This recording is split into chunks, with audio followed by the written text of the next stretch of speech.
Hello and welcome to the afternoon's lesson, if in fact you are doing this in the afternoon. I think I said in one of the earlier videos, the reason we're sort of setting it up like this is just to sort of mirror how we do things in school. We sort of kick off with English and then maths after break, and then in the afternoon we would do sort of science or design technology or PE or art, all those kind of lessons.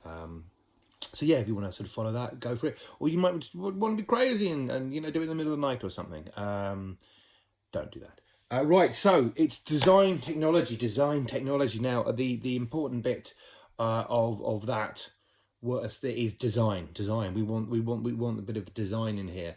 I always say in class when we're talking about it in reception, often children are sort of junk modeling in reception. They'll just grab whatever they can find and glue it together and say, "Look, I've made a thing.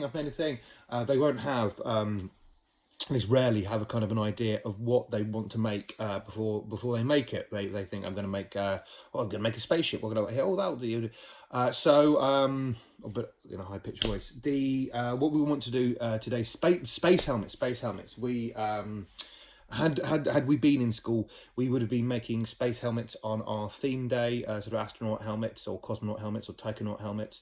And we would have had a space disco, and we would have danced about the hall with the space helmets on, and it would have been great. I still think it would be absolutely lovely if we could still have the space disco in some way or other.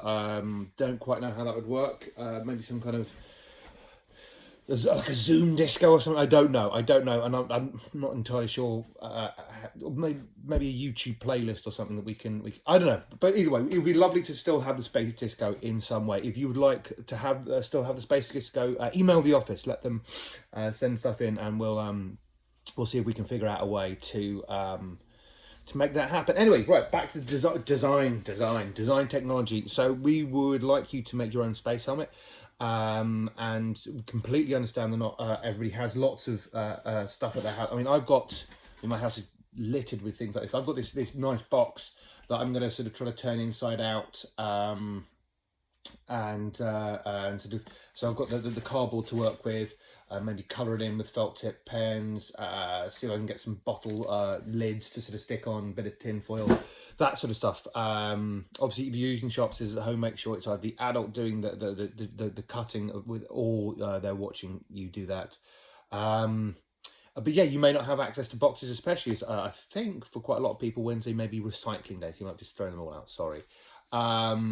Cereal boxes, always good. But yeah, see what you have. But you can just do it with paper. If one bit of paper, and just have a sort of a 2D one, not one that goes all the way around the head.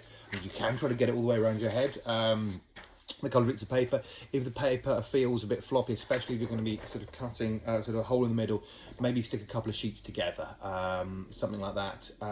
Or if you're cutting through paper, and not from the edge, but we want to get in the middle without ripping, if you have access to blue tack, get a little bit of blue tack, put the blue tack on the paper, very sharp pencil, get a sharp pencil and sort of slowly push it through the blue tack, and then go through the paper without causing a sort of nasty rip, and then you can get your scissors in and do a sort of bit of cutting. So yeah, what we'd like you to do is before you make your space helmet, so you're not just like one of these reception children. Before you make your space helmet, we'd like you to have a look online if you can at different space helmets through the ages. You might look back at sort of the early cosmonauts, so Yuri Gagarin.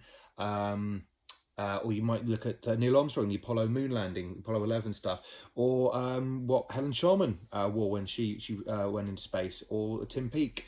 Or you might want to look at just sort of made up ones. You might want to look at and also there's sort of like Flash Gordon type space helmets from science fiction sort of stuff from the 1930s, quite Art Deco, often quite gold. You might want to look at 2001 sort of Kubrick type stuff. You want to look at crazy science fiction. Yeah, go for it. Look up some interesting stuff. You can make the space helmet any way you like.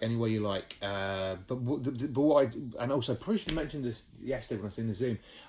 We wanted you to sort of try to design it first. So the idea behind sort of design technology is before you do anything, you come up with a plan. You do a little sketch, a sort of small sketch of what you want the thing to look like, whatever it is you're designing, and then before you go off and make it, you sort of gather equipment, you get all the bits of material that you need. So obviously I mean, for me, I would gather this. I would then gather any bottle lids I'm sticking to it, any bits of tinfoil, stuff like that, and then I'd gather the equipment I need to make that. So that would be the scissors, glue, anything I'm using to colour, and you get all that sort of sorted before you begin. So by designing, having this sort of plan to begin with, it elevates it from just sort of junk modelling into sort of design technology. So that's what we'd like you to try to do. Sorry if you've rushed off and made a helmet without doing that bit. Yeah, so that's kind of in year 2 when we're doing design technology. We really do stress the idea of sort of planning beforehand, and then sort of at the end of the process, you can kind of look back at the process and think, right, okay, this is how my plan was at the beginning. How easy was it to put my plan into practice? Was my plan too detailed, not detailed enough? Did I not take this into account or that into account? And it's that kind of reflecting on the sort of the design process that hopefully will elevate the children's skills, and they can become better design technologists, or whatever the word is. Anyway, looking very much forward to seeing the finished space helmets. Do send pictures in as well, as having them ready for the Zoom. I mean, if you don't have any material and you can't make anything, or you don't want to show your space helmet on the Zoom because it's you're just not into that, that's absolutely fine. It's not going to be a case of you can't come on the Zoom if you don't have a space helmet. But if you'd like to, I would absolutely love to see them. That'd be really nice. So yeah, good luck with that. I hope it goes well. Look forward to seeing those. I hope everyone is keeping safe and well, and we will see you when we see you. Take care.